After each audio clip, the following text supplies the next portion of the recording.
Okay, so we're back on, and as you could tell on the screen, this video may be appropriate for some users. Some users?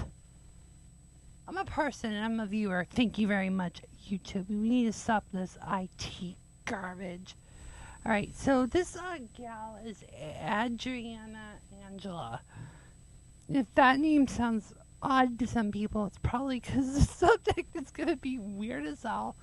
Because we're weird. I mean, come on. These tech companies think you're a user to consume. So, that said, I'm just going to click on the consent. There is some risque stuff on the screen, so I'm going to be cutting this up, obviously, in post. I just don't want it to be too long. So let's just roll it. Careful, this is raunchy stuff. I tell you, it's 10 p.m. Eastern time.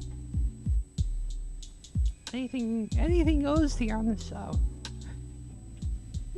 My name is Andrenna Angela. And what do you do, Andrenna? I'm a dominatrix. So, for those who don't know, what is the dictionary definition of a dominatrix? So it's funny, I've been doing this for however many years and I've never actually looked that up. And every time anyone asks I wrote a comment on here and it's regards to that statement. You can read it for yourself. me, I always falter. I would say if I was asked, it is a female. For a start, the term dominatrix applies to women. It is a female who deals with people's sexuality, their kinks, works in a position of dominance within the BDSM scene. So yeah, dealing with people's kinks and perversions. And I know that you kind of skimmed over it, but do you have any idea how long you've been doing this? I should know that. I'd say 5 to 6 years now, professionally. And I assume that you more than likely did something before this. How did you get into being a dominatrix? Yeah, I've had many lives actually and many jobs. I was predominantly a pastry chef. By accident, mostly. Obviously, being a chef doesn't pay very well, so I kind of had a side hustle. I've been on the kink scene for going on 14 years anyway. I was modelling and performing, clubbing before, so I was already very familiar with the scene and working in it. But I started doing, for a bit of extra money, doing the foot worship parties, which basically operate like strip clubs for feet. Really loved it, loved the people that I met. A lot of people who have a foot fetish often tend to be kinky, so they started to ask me for more, if I could include other stuff, if I could be a bit more dominant. And so it kind of went from there. Initially I was doing it from my home, from my bedroom. Then I started renting a dungeon. Oh. Then I was nice had to quit the day job because I got so busy, and 2 years after that I opened this place, Nano. I really compliment on that she's good. And it's Before just I was doing the kink stuff, I did a lot of mainstream modelling, when I was younger, thinner, didn't have tattoos. Oh, she's pretty thin. And so I think having someone who does have She's a an background in average. modelling is quite rare. I did an art degree, so I kind of like to curate my own aesthetic, and I do that through photo shoots. I don't want my photo shoots to all be me in the studio, in the dungeon with my whip, scowling, wearing leather. That's not exciting for me, so I prefer to try and project my personality and my sexuality and create an ambience that way.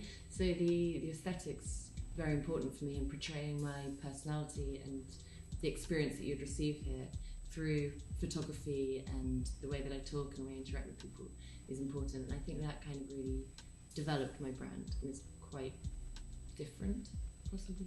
Would you say that you had any influences at all? So I've been on the kink scene, or interest in kink, my whole adult sexual life. I think I discovered it when I was 15, and very hard. Went straight into it. I used to bunk off school to wander around Soho and go to the sex shops, and that's where I discovered kink. I started reading the old magazines. Anyone who's been on the scene for a while will know Skin 2, Marquee, Heavy Rubber magazine. I used to buy them obsessively. I have a collection in the studio of like vintage kink magazines, and they were a big influence for me. All the old school latex designers were a big influence.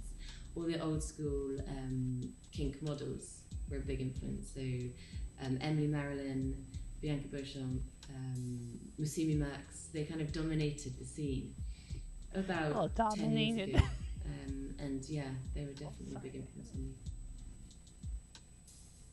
Is Andrenna Angela exactly the same at home as she is in the studio? Is there a difference? Do you suddenly like whip off your makeup and put your slippers on and you're a nerd or a quiet housewife at home?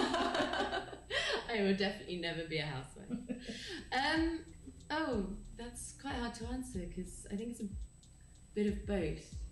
Obviously, when I'm in the studio and I'm with people I don't know so well, you portray a slightly different side to yourself.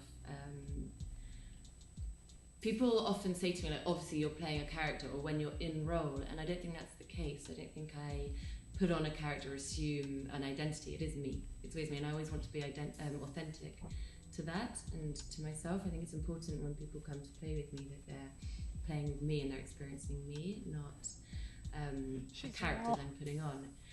You can see why you could have a crush. I do think that it is me. I am a dominant woman. I'm a very sexual woman, and although they might get a slightly like hypersexualized or polished version of it, neurotic, it is me. And I think I'm still that quite passionate, forceful, sexual woman in my normal life.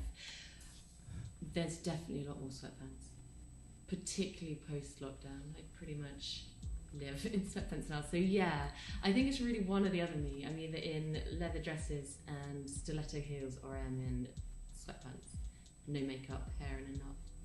Yeah. Can you still dominate in sweatpants? Absolutely. I wanted to ask kind of about the travelling life of a dominatrix. Obviously, I've stalked your Instagram. I'm sure most people have.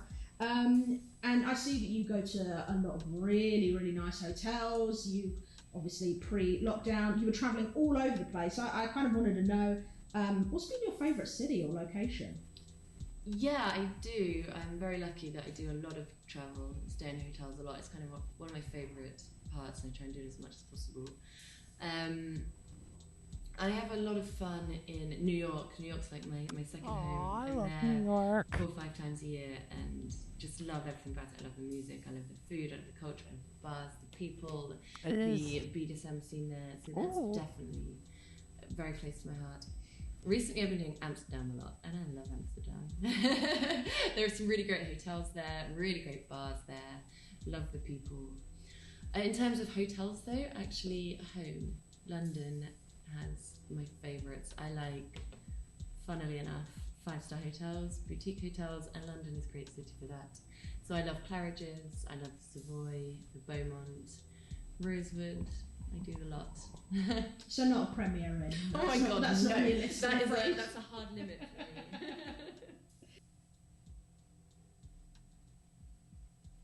Where does the line draw? Like, what are the laws around being a dominatrix? Okay, so for the most part, sex work is legal in the UK. It only becomes illegal when it involves pimping or brothels. So there are annoying, complicated little shades of grey in terms of if you have someone in your house, whether that's a brothel and it's illegal. But generally, you're allowed to sell sex, but someone else is not allowed to sell your sex, to put it succinctly. So my work is legal. Again, any issues would be shades of grey. So potentially, if I had someone else working here at the same time as me, that could potentially be an issue. And then with us, the other shades of grey would be obviously actual bodily harm and grievous bodily harm. So it's less to do with the sex and more to do with the damage. I wanted to ask you, because I've noticed recently, I don't know whether it's just 2020 or what, but there seems to have been recently a massive surge in mainstream popularity around BDSM and fetish. I mean, last month I was just watching the Rihanna Fenty fashion line, hot fucking stuff. But why do you think that that's suddenly come to light in, I'd say, the last maybe 6 years? I mean, I think fashions go in circles. So there are things that circles come up systematically or that waves. keep coming up. You have designers like Thierry Mugler who were doing it back in the day. Alexander McQueen had those influences. I think it's very aesthetically pleasing, and leather and shine and blackness and powerful women and tall women and high heels. Those themes are always going to be there and they're always going to keep coming through. But then you have other factors. So, for example, obviously the change of people's openness. And whilst I don't think we are becoming more open, I think that's a misnomer. We're regressing. It's becoming, more commonly portrayed, more commonly talked about. Then obviously there's the influence of things like 50 Shades of Grey. Let's not go down, that route. But that has, then that popularity would have spiked them to, like when a superhero film becomes popular, they make 1,000 more superhero films. So there's 50 Shades of Grey, so then they start to use that in advertising. You see it in how they promote makeup, how they promote shoes. So that's going to, become infinite. Yeah, I mean, I pulled a face on 50 Shades of Grey, so I think we'll leave it at that. Yeah. In terms of celebrity culture, now I've had a few discussions with people who are sex workers. I haven't had the pleasure of discussing it with the Dominatrix, but what are your thoughts about celebrities now seem to be opening OnlyFans accounts and Patreon accounts? Do you think that's right for celebrities to kind of be playing into that? Or what was her name?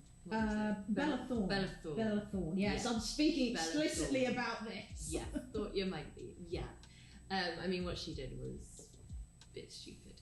I personally think if they want to open OnlyFans, that's absolutely fine. Open OnlyFans. Don't be inauthentic. Don't mislead people. Don't be fraudulent. If you're selling, you don't have to use it for news. Lots of people have OnlyFans. I find this interesting with certain people. Cooks, singers, I don't obviously know why you'd follow someone if there's not nudes, but apparently people do. So if they're doing that, fine. If they're going to say that they're selling a topless photo, they need to show their tits. They can't be, they can't get someone to pay $100 for a photo and then it to be them from behind on a beach. Like, that's just basic ethics, I think. So I have no problem with them opening them if they're authentic to their brand or they follow through and start doing hardcore porn. I would love to see all the celebrities selling hardcore porn for $18 a pop. That would be great. And also they can't manipulate the system to, because they're famous, that they can charge $200, and because that did have a detrimental effect on authentic creators who've been doing it a long time. Well, you said what you said in terms of following through with what you're selling. What are your thoughts on oversaturation in the market? Unfortunately, because of the beast that is COVID, I personally saw a lot of people suddenly opening OnlyFans accounts or suddenly showing a very big interest in wanting to become a sex worker, and it came across to me as a few people were trying to get in it to make a quick buck.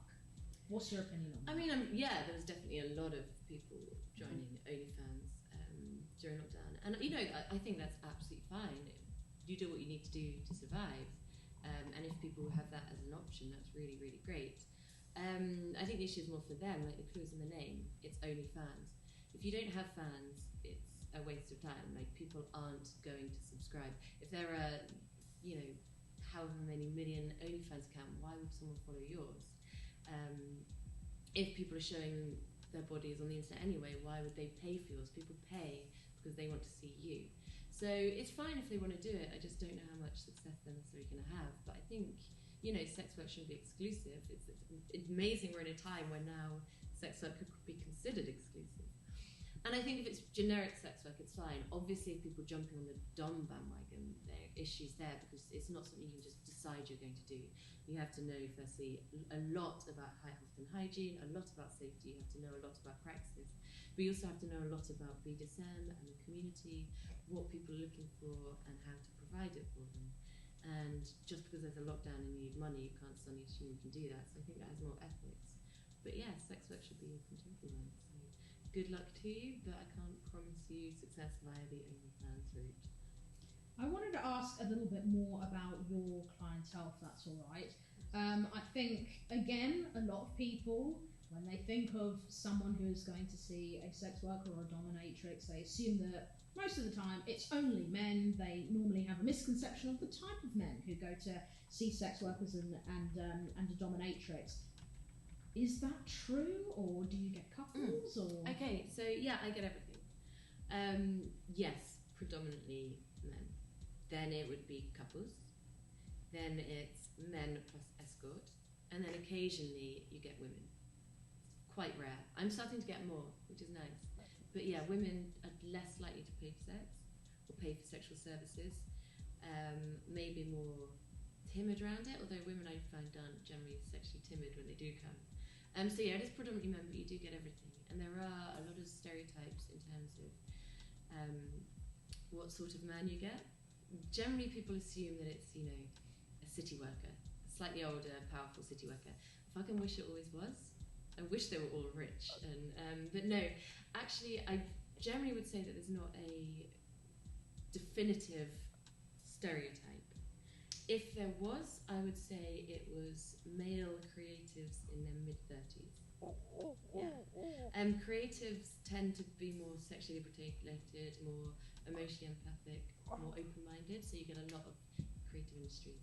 I specialise in the music industry. But yeah, so that, if I had to pick, would be... oh my god, that's like, she said, let me, to that city worker, which I aspire to be. She said creative, in his 30s. Okay, I'm her type. Call me maybe.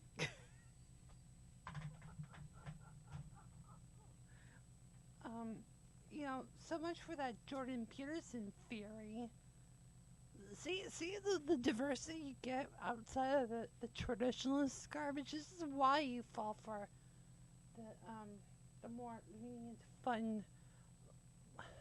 fun, playful, and philosophical gals. This girl's the real deal. You wonder why I'm crushing on her. Yeah, good stereotype. Oh, well, I know a lot of people I can send your way there. In terms of safety, she likes New York City. I've touched on this before. Well, there's a lot in common. People suddenly going or wanting to go into dominatrix work and not really understanding what safety protocols you've got to put in place for that sort of work. I kind of wanted to ask you questions. I wanted to speak about vetting. How do you vet someone who wants to book a session with you? Okay, so obviously it's difficult, you don't really know the person, and it is important to get an idea. We do, what I think men often don't realise is women talk. Of course we talk. All the dominatrixes in London talk to each other. We have a WhatsApp group, we have a Twitter group, we have a sorority. We swap, we won't talk about intimate details, but if someone is a boundary pusher or dangerous or aggressive or rude, we will talk. We will just share, the email address or something. So we do have a group to help each other out. I think, taking a deposit helps. I will not have a session without a deposit. And that shows that they're genuine, they're serious, they're, actually ready to commit to you. With time, you start to learn to do it intuitively. And it really is effective. It's not guesswork. You can tell from the first email from someone. And I will decline sessions if I don't get the right vibe. And I will decline sessions a lot. I think a lot of time people think if they've got money, they get the service. That is absolutely not the case. When I read the email, I can get an understanding of the type of person, what they're like, how they're going to be. And if I just don't feel comfortable, then I won't. So it's something for them to bear in mind. The way you first contact a sex worker, you can only make a bad impression once, and it sticks. So yeah, I think the most effective for me, I have very few bad experiences, and it's because I usually don't let it get as far as booking. Someone who would turn out to be a bad experience wouldn't get to my door. And in terms of actual physical safety, so I've seen your website, you do a lot of stuff, you offer a lot of services, like how... Andrenna Angela does. For example, one of the things that I've seen on there is needles. Mm-hmm. How do you even do that? Hygienically, do you need to do a course and something like that? I'm a complete newbie on this. Yeah, of course. So there are classes out there. They're not very common. It's not easy to do it, and that is a bit of a problem.